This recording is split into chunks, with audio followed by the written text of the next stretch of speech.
आनंद आनंद परमानंद सतगुरु मंगनानंद जी साहिब सत्संग आश्रम डेरा सतगुरु प्रीतानंद जी साहिब धाम निगाना जिला भिवानी हरियाणा के सौजन्य से गुरु रविदास जीवन नवदरी ठाके धावतो रहाए 10वें निज घरी बासा पाए ओथे अनहद सबद वजही दिन राती गुरमति सबद सुनावणिया।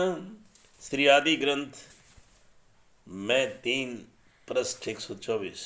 इसका यहाँ अंदर वस्तु असंख्या गुरुमुख साचू मिले तवेखा 9 दरवाजे 10वें मुक्ता अनहद शब्द बजावणिया। आदि ग्रंथ मैं 3 पृष्ठ 110। कबीर साहब ने भी अपने 52 अखरी में वर्णात्मक नाम और सच्चे धनात्मक नाम के भेद को इस प्रकार व्यक्त किया है। 52 अक्षर लोक त्रय सबू कुछिन ही माही। 52 अक्षर से तात्पर्य वर्णमाला के इन 52 अक्षरों में है। का कैरा के कुल 33 अक्षत्र ग के 3 तथा स्वर वर्ण के कुल 16 अक्षर ऐसे है अक्षर खिरे जाएंगे जोई अक्षर इन माही नाही जहाँ बोलत है अक्षर आवा जह अबोलत है मनुन रहावा बोल अबोल मधिये सोई जगु तस लखन कोई 52 अखर जो रानी सखिया ने अखरो एक पछानी। सत का शब्द कबीरा कहे पंडित हुई सोन भर है पंडित लोग कहो बियारू व्यवहार ज्ञान मत कल तत्व विचार।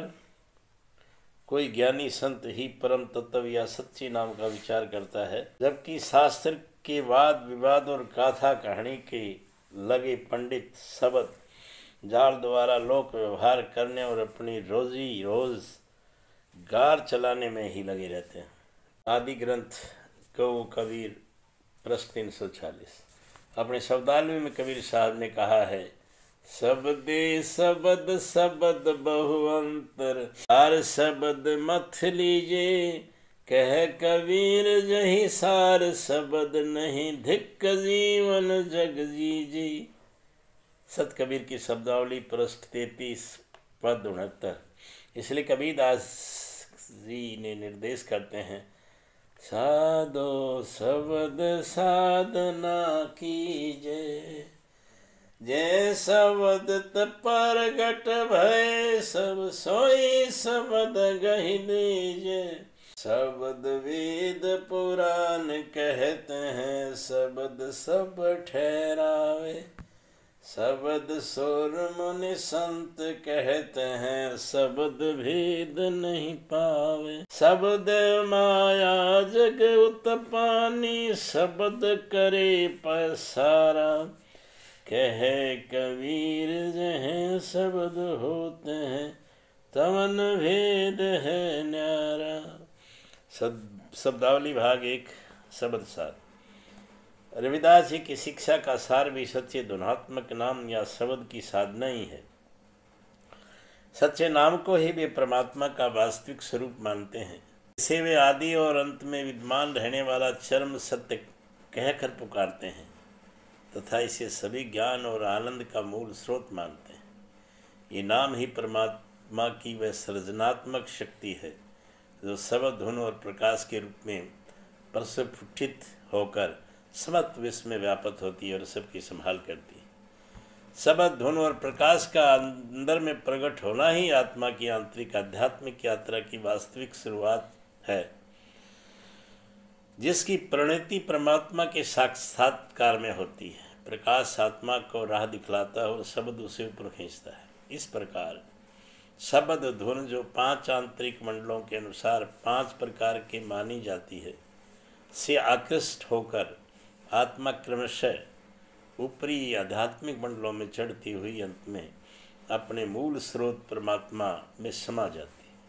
अतः शब्द और प्रकाश इन दो रूपों में प्रकट होने वाला नाम ही अपना व्यक्त परमात्मा की व्यक्त करने का एकमात्र साधन है। रविदास जी ने इसलिए इसे परमात्मा की प्राप्ति का दरवाज़ा, हरिद्वार या मुक्ति द्वार कहा है।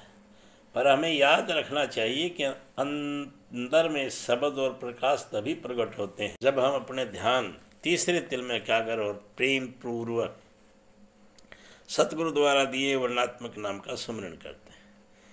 उपर्युक्त मौलिक बातों को स्पष्ट करते हुए रविदास जी एक नाम को अनादि और अनंत सत्य कहकर पुकारते हैं और इसे पापों को नष्ट करने और भव सागर को पार करने का एकमात्र साधन बताते हैं। 2. सतगुरु द्वारा दिए गए पवित्र नामों के स्मरण को प्रारंभिक आध्यात्मिक अभ्यास का अनिवार्य अंग मानते हैं तथा 3.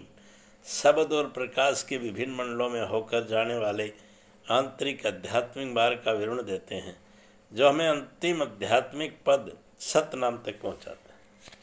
नाम को आदि और अंत में सदा विद्यमान रहने वाली शक्ति परमात्मा का सच्चा रूप और मुक्ति का दरवाजा कहते हुए रविदास जी इसकी महिमा इस प्रकार व्यक्त करते हैं।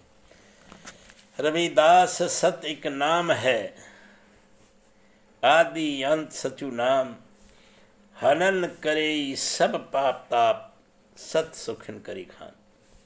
सत इस कहूँ रूप है, सत शक्ति अपार, रविदास सत को धारणा, दे हई पाप विचार। दर्शन 23। नाम मूल है ज्ञान को, नाम मुक्ति का द्वार, जो हृदय हरि बसे पर ही न जग वो पार। वाणी 39। भो सागर रा तरण को एको नाम आधार, रविदास कभू न छोड़िए राम नाम पतवार। वाणी साखी 10। पवित्र नामों के सुमरण के संबंध में रविदास जी को ये मत है कि परमात्मा की भक्ति का यही सच्चा साधन है। अतः हमें पूर्ण विश्वास और लगन के साथ इसका अभ्यास करना चाहिए। इस सुमरन या जाप के अभ्यास द्वारा ही हमारे पाप कटते हैं, हम शब्द और प्रकाश के संपर्क में आते तथा दुखों से हमारा छुटकारा होता है। अतः इस अभ्यास पर विशेष जोर देते हुए रविदास जी कहते हैं कि हमें अपना ध्यान को तीसरे तिल में पूर्णतः एकाग्र करके मन द्वारा सुमरण करना चाहिए।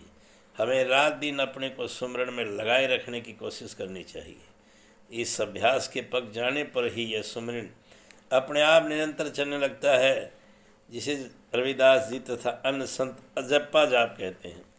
एकाग्र भाव से किए गए गहरे सुमरण द्वारा ही अंदर का पट खुलता है और हमें अंदर के दिव्य प्रकाश और अनहद नाद की आनंदमयी अनुभूति होती है। जैसा कि रविदास जी कहते हैं, साचा सुमरे नाम विशासा, मन बच कर्म रहे रविदासा। वाणी 72। वाणी 53। अंतर्मुखी भैजऊ करही, सत्य नाम करही जाप, रविदास 300 भजई जगतु तिनी ताप। दर्शन 36। सुमरण कोटि अघन को वह वही सम्मन, रविदास ज्यों ही अग निर्मूलिए परम ज्योत प्रकाश। संत उतारे आरती देव सिर मानिए, उर अंतर तहाँ बसे बिन रसना भानिए। चहुँ दिसी दिया ना बारी जगमगी रहिए, ज्योति ज्योति सम ज्योति हिलमिल हो रही है। तन मन आत्म वारी तहाँ हरि गायरी, बनत जैन रविदास तुम शरणायोरी। वाणी 83। वाणी 113। रविदास राती न सोचिए, दिवस न करिए स्वाद, अहनिसी हरि जी समरिए, छांडी सकल प्रतिवाद। वाणी साखी 7। रविदास राधहूँ देव को, एक मन हरि हुई धरि ध्यान, अजपा जाप जपत रहु, सतनाम सतनाम, सुरत शब्द जो एक हो तऊ, पाहि परमानंद रविदास अंतर दीपक जरी घट उपजी ब्रह्म आनंद आनंद आनंद।